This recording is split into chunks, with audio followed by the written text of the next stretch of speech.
Menga xristianlikni qabul qil deb bosim o'tkazishdi. Osh qilib bermoqchi bo'lgan kampir esingizdami?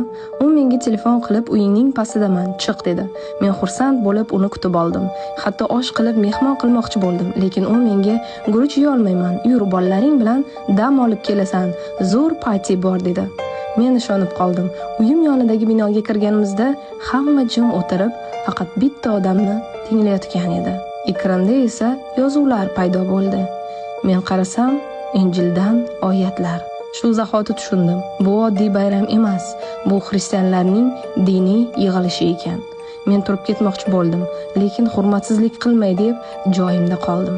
Kampir menga qarab, "Alloh bitta-ku, qaytar bu odamni gapini" dedi. Men esa ichimda qo'rqib, faqat la ilaha illalloh, men musulmonman deb kalima qaytardim. Keyin ikki ayol turib, "Sen ham oldinga chiq, qaytar, registratsiya qil" deb qog'oz va telefonlarni oldi. Men qayta "Men musulmonman" deya kalimani qaytarib boshladim.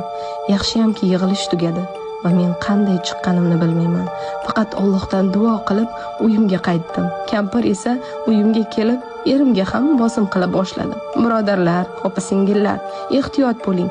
Oddiy bayram, bolalar uchun o'yin deb chaqirishlari mumkin. Aslida esa bu sizni iymondan chalg'itishga urinish bo'lishi mumkin ekan.